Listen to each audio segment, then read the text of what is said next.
Good evening, a very warm welcome back to the Royal Albert Hall. Tonight at the BBC Proms, the Bournemouth Symphony Orchestra is in town. This evening the players are led by their longtime chief conductor, Kirill Karabits. They will weave together a rich and colourful programme brimming with pan-European connections. From Kiev to Vienna and Moscow via Dresden, they plot a very personal journey across the continent in a concert that resonates with musical relationships. Topping the bill tonight, Felix Klieser, a brilliant virtuoso born with no arms, who plays the French horn with his feet. He will take to the stage to perform Mozart's fourth horn concerto, a jovial and light-hearted piece of musical sunshine written for a childhood friend of the composer. That'll be followed by Rachmaninov's sweeping Second Symphony, a piece written in Dresden as the composer sought to escape the political turmoil of early 20th century Russia, an aching premonition of his lifelong exile from his homeland that started within a decade of this great symphony's premiere. But first, music by Ivan Karabits, the prominent Ukrainian composer who died in 2002. Kirill is his son, and tonight he conducts the UK premiere of Concerto for Orchestra No. 1, a musical gift to Kiev. This is the first time Ivan Karabits' music has ever been heard at the Proms. So, a programme tonight of connections and lineages, a statement on the power of music to reflect our relationships with the people and the places closest and dearest to us. And I'm delighted to say that joining me for tonight's concert, high up here in the gallery of the Royal Albert Hall, nestled amongst the Prommers, is the musician, author and my esteemed Radio 3 colleague, Dr. Hannah French. Hi, Hannah. Evening, hi. We have a great night ahead of us, don't we? We certainly do. A sumptuous programme, I think. I mean, in each of the pieces we're about to hear, I think there's a real feeling of uplift, whether it's in golden memories, in hopefulness, or just the fun of the moment. Well, first up tonight is Ivan Karabits' Concerto for Orchestra No. 1, inspired by the 1500th anniversary of the founding of the city of Kiev in the 5th century. The piece was completed in 1981.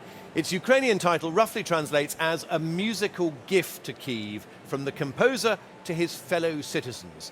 And it is undoubtedly a portrait of a city in happier times. Karabits had specific locations in the city in mind when writing the concerto. It's a musical love letter with tolling bells and brass fanfares, imbued with the flavour of Slavic folk music and instruments. Now, Ivan Karabits was a multi-talented conductor, teacher, composer, and artistic director, one of the brightest musical lights of his generation. Hannah, this is a new work for most people hearing it, a new work for you and I. Yeah. But Ivan Karabits really deserves his place here at the Proms. He does. He does. It's a real opportunity to hear his music tonight because through it he had so much to say. I was fortunate to be in rehearsals this afternoon, and it really is a masterclass in orchestral colour. Like all his concertos for orchestra, he writes it in one long sweep. But there are two defining sections within it, a maestoso, which is full of fanfares and flourishes, those bells you were talking about, and an imitation of the gusli, which is a traditional Slavic zither. And then a dramatic presto ensues, more chorales, more marching, before a really touching soft ending. I think it's a true symphonic cityscape. And it's not often that a son gets to bring his late father's work to the Proms. We caught up with Kirill Karabits in rehearsal and asked him to tell us more about the piece.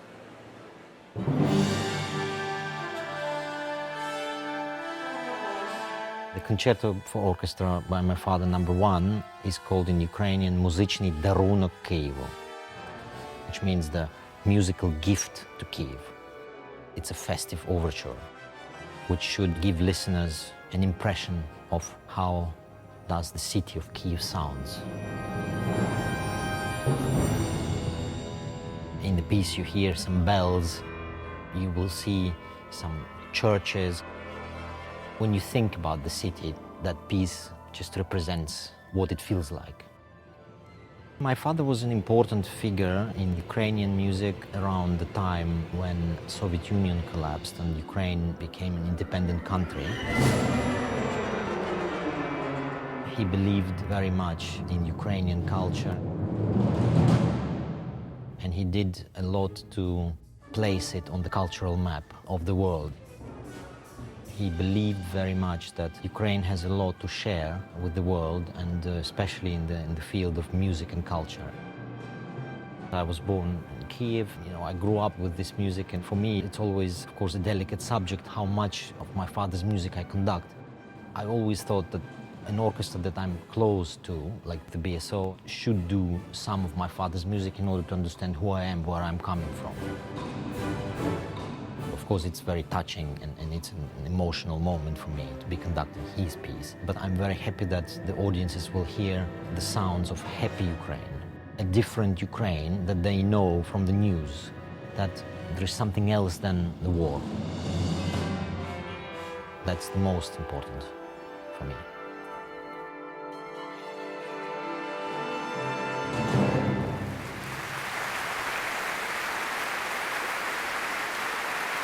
And here is Kirill Karabits, the Kyiv-born conductor, about to lead this very personal work, a poignant portrait of the city of his birth, music written by his own late father Ivan. Concerto No. 1 for orchestra, a musical gift to Kyiv.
silence at the end of that said so much. Concerto No. 1 for orchestra by Ivan Karabits, a musical gift to Kyiv. The work getting its UK premiere under the direction of Ivan's son Kirill Karabits with the Bournemouth Symphony Orchestra. And Hannah French, what wonderfully evocative music that was. It really is. I mean, it's hard not to hear echoes of other composers, Prokofiev maybe, Homeland, Bartok, but he's very much his own voice. It is amazing what the Bournemouth Symphony Orchestra are doing in terms of performing Ukrainian music. Kirill reckons they have performed more than any other orchestra in the UK. Well, next we travel across Europe and back in time, 200 odd years, to Vienna, and Mozart's fourth horn concerto. In 1781, aged 25, the Salzburg-based Mozart had moved to Vienna, the city that would provide the backdrop to the most fruitful, creative and successful years of his life. While he was here in Vienna, music poured out of him, including 4 horn concertos written for his childhood friend Joseph Leutgeb, one of the most outstanding horn players of the classical era. Hannah, it was a not entirely straightforward friendship, was it? They teased each other a lot. I think they did. I mean, it's always a thrill when you find clues amongst the nuts and bolts of a musical score, but they're there through all of these horn concertos. It's the relationship that comes out. Let me read you the dedication to the second horn concerto. He writes, Wolfgang Amadeus Mozart takes pity on Leutgeb, ass, ox and simpleton at Vienna 1783. And all of these notes, I think, were written not just in black, but in multiple coloured ink. Exactly, and there are scribbles all over. I mean, highlights galore. Special for you, Monsieur Donkey.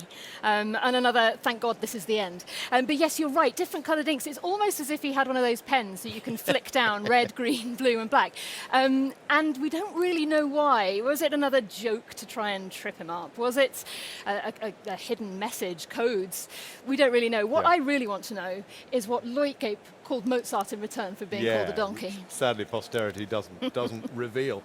The work is just over a quarter of an hour long, but it's filled with wonderfully rich music, isn't it? It really is. I mean, all of the horn concertos are sunny in disposition, but they're difficult too, and it's testament to what a fantastic player Leutgeb must have been, especially on the natural horn, you know, when he had all of the lip trills and the hand stopping and rapid tonguing. You know, this was a workout. We hear in the first movement how that would have been a test for him, but you know, Mozart knew what he could do. Really, it's a showcase for his prowess. Tonight, the fourth horn concerto is going to be performed by soloist Felix Klieser, who's making his hotly anticipated Proms debut. He's really been setting the brass world alight in the last few years with his flair and technical prowess, but also because of how he plays. He uses his toes instead of his fingers. Something that he's keen to point out is just normal for him. Yeah, well, the fact is he is a brilliant musician. And, you know, as he says himself, this is all he's ever known. So, yeah, this is his norm. I mean, ultimately, tonight really is the celebration of a Proms debut of an extremely talented soloist. Felix Klieser takes to the stage to make his Proms debut alongside the Bournemouth Symphony Orchestra and conductor Kirill Karabits in Mozart's Horn Concerto No. 4.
Galloping rondo finale, so reminiscent of hunting calls, that brings Mozart's fourth horn concerto to its conclusion.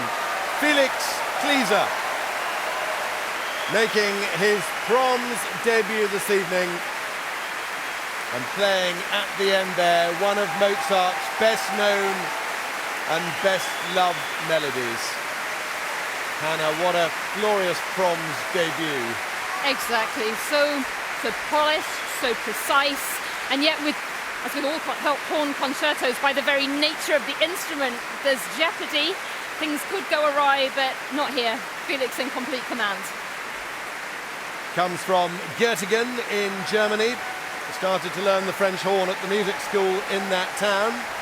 His teacher gave him a CD recording of the four Mozart horn concertos. Now he's recorded them himself in Salzburg in 2019 with Camerata Salzburg.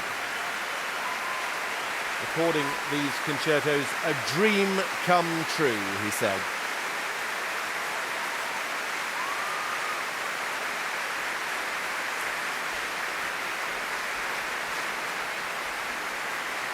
and a very special relationship with Kirill Karabits and the Bournemouth Symphony Orchestra.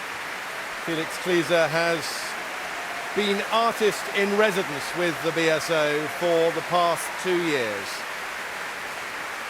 So this not that idea of a soloist jetting in, doing a concerto and then leaving. He and the players really know each other. Sitting down again, so I think we might be about to get an encore. Thank you very much, and if you would like, we have a little encore for you.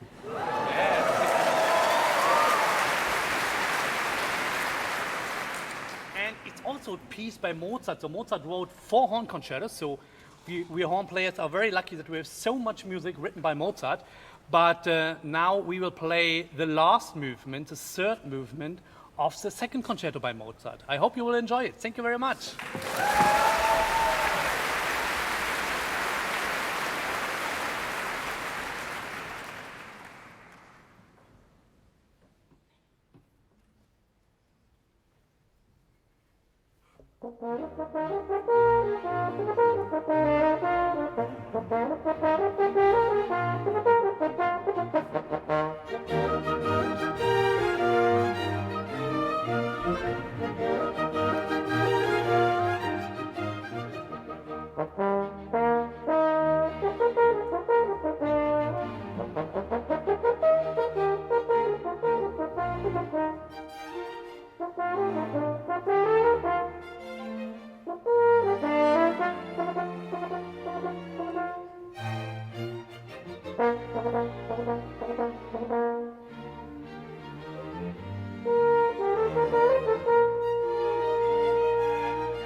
Rondo from Mozart's 2nd horn concerto. Felix Klieser offering the capacity audience here at the Royal Albert Hall an encore.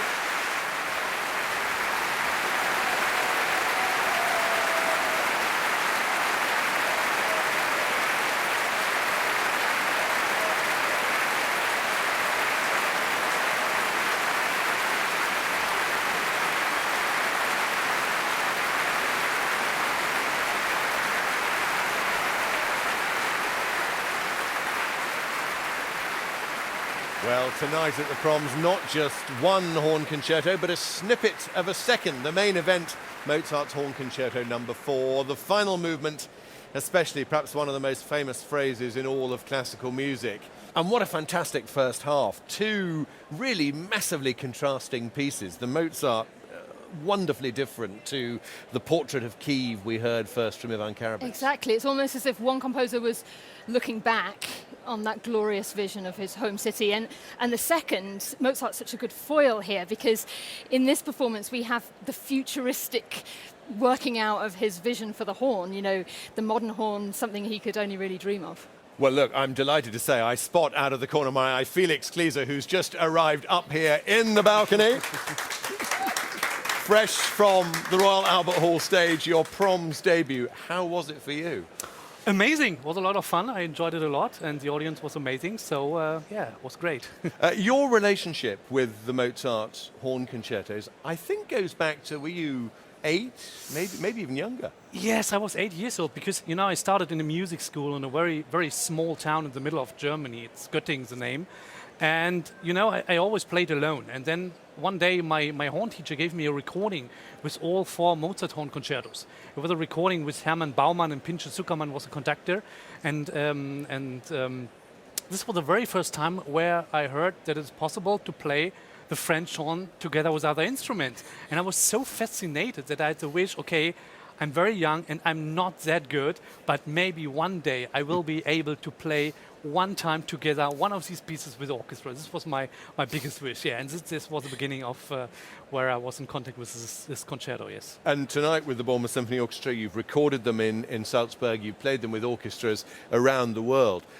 When you were starting out and you were thinking, I want to play an instrument, I understand that teachers were saying, well, try this, try that. It was always the horn for you. There was no doubt that was the one. Yeah, my idea was to learn the French horn. And so I went to music school, and they said, maybe I was 4 years old in that time. And then they said, maybe 4 is quite young. So when you want to play a brass instrument, you should be something about 10, 11, 12. It's a good age. So maybe you can start with something different, piano, timpani. And when you are older, then you can start to learn the French horn. But this was not something I was happy with. So my idea was to play the French horn or nothing, not making music, not going to music school, just the French horn. And this was something I communicate quite directly, I think. So in the end, they said, okay, let's try this. And yeah, this was the beginning of everything. I think we must be very grateful for your determination that it was going to be the horn and nothing else. There's been lots of press ahead of your visit here to the Proms, and lots of it has focused on how you play. Does that ever get frustrating that people want to talk perhaps more about how you play than what you play? Well, you know, it's something when I was younger, I had bigger problems with this topic because I wanted to become a real good musician. And a musician who's accepted in the classical world. So this was, at the beginning, this was a very important thing for me. So I was not talking about arms, about handicaps, about other things. But now I'm doing this for 10 years, and the situation is different. And the thing I want to do now is more to show people what is possible when you believe in yourself. Even if you think that something is not possible, that something is a huge problem you cannot overcome, or you have a limit you cannot overcome, that does not mean that it is not possible. Yeah. So maybe you have to look for different ways, and maybe the first, the second, the third, and the fourth way is not working, but maybe the fifth or the sixth way is working.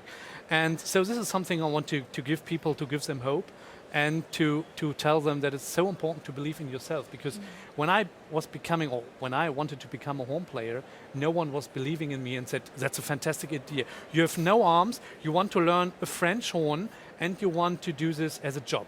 Okay, this is fantastic. No one said this to me. Everyone said the opposite. But I wanted to become a horn player. Yeah. And this was a long journey. This was a very hard journey. But in the end, I'm sitting here. And if I would not believe in myself, then we would not sit here together and talk to each other. Well, look, I hope tonight your Proms debut, I hope you'll come back in future seasons, and we'll see you again on that stage. Thank you very much indeed for coming and talking to us. There are a lot of people who want to meet you, I know now, so we're going to let you go. Felix Klieser, thank you very much indeed. Thank you very Thank much you. Bye-bye. for being with us. Thank you.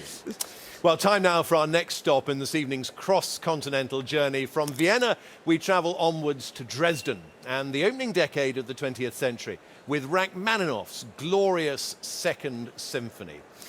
This has been an evening of relationships, a son and his father's musical vision of homeland, a bubbling Mozartian depiction of friendship. And this symphony, as with so much of Rachmaninoff's music, can be seen as a representative of our relationship with who we are and where we're from. Rachmaninoff himself said a composer's music should express the country of his birth, his love affairs, his religion, the books that have influenced him, the pictures he loves. It should be the sum total of his experiences.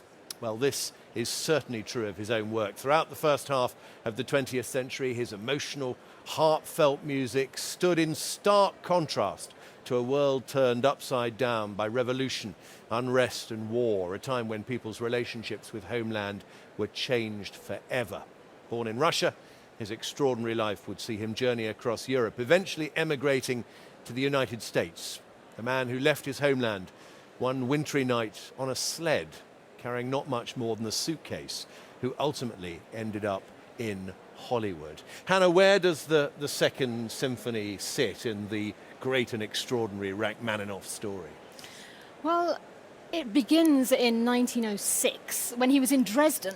And some people may be surprised to think that that was a place he would spend time, but he'd taken his family there to take refuge from the strains of living in Russia. You know, personally, he'd taken on a huge conducting workload and he was reaching burnout. And politically, he was really unsettled and concerned about the unrest that had swept through Russia in 1905. In a way, we can almost see it as a prelude to his exile from 1917. And yet, in this situation, he wrote a piece so full of soaring melodies and rich emotion. Yeah, he did. And it's testament to his belief in his own expression. You could see him as a musician clinging on to a world that he sees disappearing, but you know, those heart-wrenching, nostalgic melodies, his love of all of those things that you were describing, the lusciousness of this. Well, it wasn't just him, you know, that was catching the imagination of the time too. It was a huge success this time. And there is no doubt that those melodies are what's helped this symphony find its place in people's hearts. It's jam-packed with tune after tune. And the Second Symphony tonight is just one of the highlights of a season-long Proms celebration of Rachmaninoff in what is his 150th anniversary year. Truly a season that bursts with his most beloved melodies and works. With that in mind, our Tom Service is back. In tonight's edition of Tom's Takes, he attempts to unlock the secret power of Rachmaninoff's music, asking, why does he have such a hold on our hearts? Three almost universal truths. We are human beings, we have big feelings, and we love Rachmaninoff. Few composers take us to a place of such emotional intensity. But how does he do it? Rachmaninoff's music, such as his Second Symphony, is full of melodies that find places of longing that you never knew you had. These chills, those goosebumps.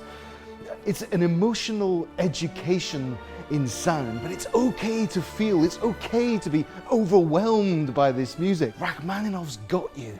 But the reason Rachmaninoff's music moves us so much isn't because it's an unfettered pity party, because his melodies are actually composed of half-lights and unexpected changes of direction. The unforgettable clarinet solo in the slow movement of the Second Symphony is just like that, because at the same time it's joyful and grief-stricken, it's nostalgic and consoling, crying through happiness, all of those things and more.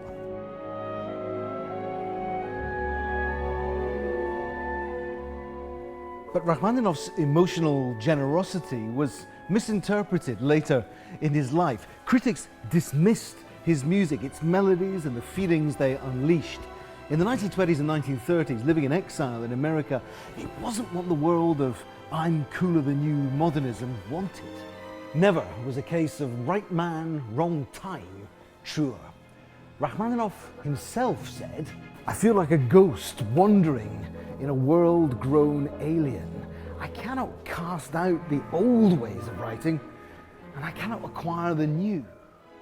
But in fact, Rachmaninoff's moment has never really gone away. And right now, He's more popular than ever.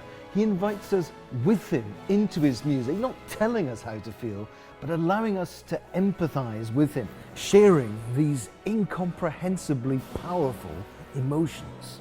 It's as if Rachmaninoff is more relevant and more modern 150 years after his birth. And there's a part of us that we human beings didn't even know that we had before Rachmaninoff's music, and we've never been the same since. There's a place in our souls called Rachmaninoff. Certainly a place in my heart, and I'm sure Hannah's too. This week's Tom's Take, Tom's Service reporting. We've talked about Rachmaninoff in Russia, in Dresden, in the United States. But this giant of Russian classical music also had strong ties to this country. Directly, in fact, to the spirit of the Proms and this building in the form of a man in whom you are an expert. And there he is with Rachmaninoff, Sir Henry Wood. How did they meet? Well, they met, we believe, in 1900, just prior to the British premiere of his first piano concerto. They were almost direct contemporaries. Wood was 4 years older than Rachmaninoff, and it seems that neither of them made close friends, but they did somehow hit it off, and it was a friendship that would last by letter and in person through the rest of their lives. We know that Wood worked closely with a number of composers. Why do you think Rachmaninoff stood out? They definitely had a connection. You can see in Wood's marked scores where Rachmaninoff made suggestions with cuts and expression, and Henry Wood wrote it all into his score. They clearly had a very close working relationship. One more photograph to look at, Yes. and it is quite extraordinary. There we are, yes. Henry Wood shaking hands with Rachmaninoff in this hall. I mean, apart from the flowers, which we don't have anymore, that scene could be now, couldn't it? Couldn't it? It was actually on the occasion of Henry Wood's Jubilee, his 50 years on the podium, and he asked Rachmaninoff personally to come and play the second piano concerto, and he replied immediately that he would. And, you know, it was a big event, there was a lot of kerfuffle, but the BBC broadcast the second half of the concert. Not Rachmaninoff playing, that was part of the kerfuffle. But in the second half was the piece that Ralph Vaughan Williams had written, especially for Wood, the Serenade to Music. And Rachmaninoff said to Vaughan Williams how much it had moved him, and he was reduced to tears. It is love, isn't it, to think of Rachmaninoff sitting in this very hall, as moved by the music on stage as we are so often by his own compositions.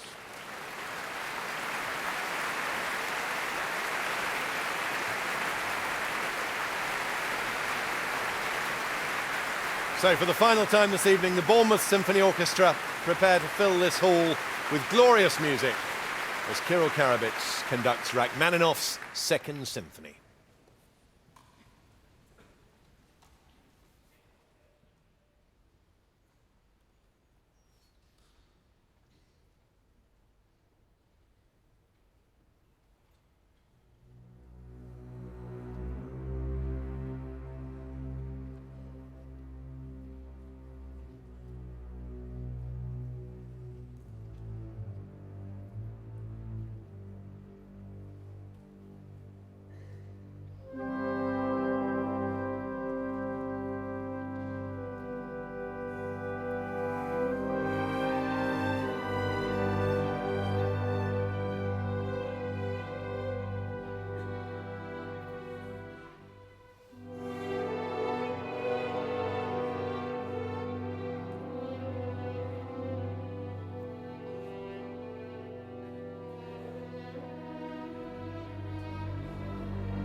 Kirill Karabits conducting the Bournemouth Symphony Orchestra in Rachmaninov's Second Symphony here at the BBC Proms.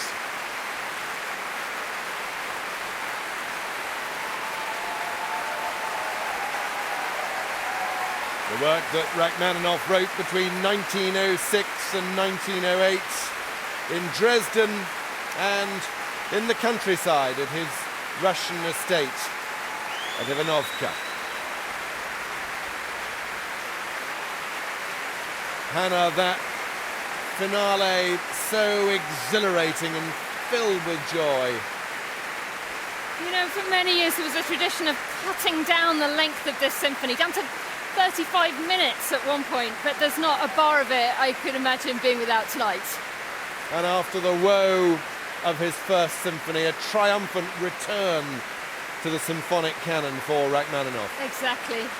And you know, that ending with Henry Wood's bust looking down across the orchestra, somehow I feel like it sums up that friendship that really went the distance. When Rachmaninoff died, Wood sent his widow a telegram. It read, "I will miss him not only as a friend, but he will be an irreplaceable figure in the world of music. We'll miss him, but his name will live for all time."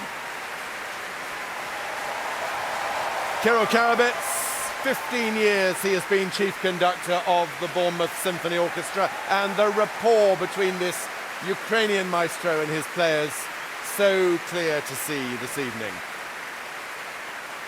A big thank you to my special guest, Hannah French. What a great night it's been. Great musicians, great music making. The power of music to connect people and places, I think that's what's been so special. But one final thought, Rachmaninoff in a way takes us full circle back to where we were dreaming of old Kiev, because he loved that city and he played there, conducted there, helped establish the conservatoire, and in his own time missed its happier days. Yeah, a wonderful mark of that connection from the beginning to the end of the concert. Don't forget to use the BBC iPlayer to catch up on any concerts that you've missed. Just search BBC Proms. In the meantime, from me, my guest Hannah French, and all of us here at the Royal Albert Hall, a very good night to you.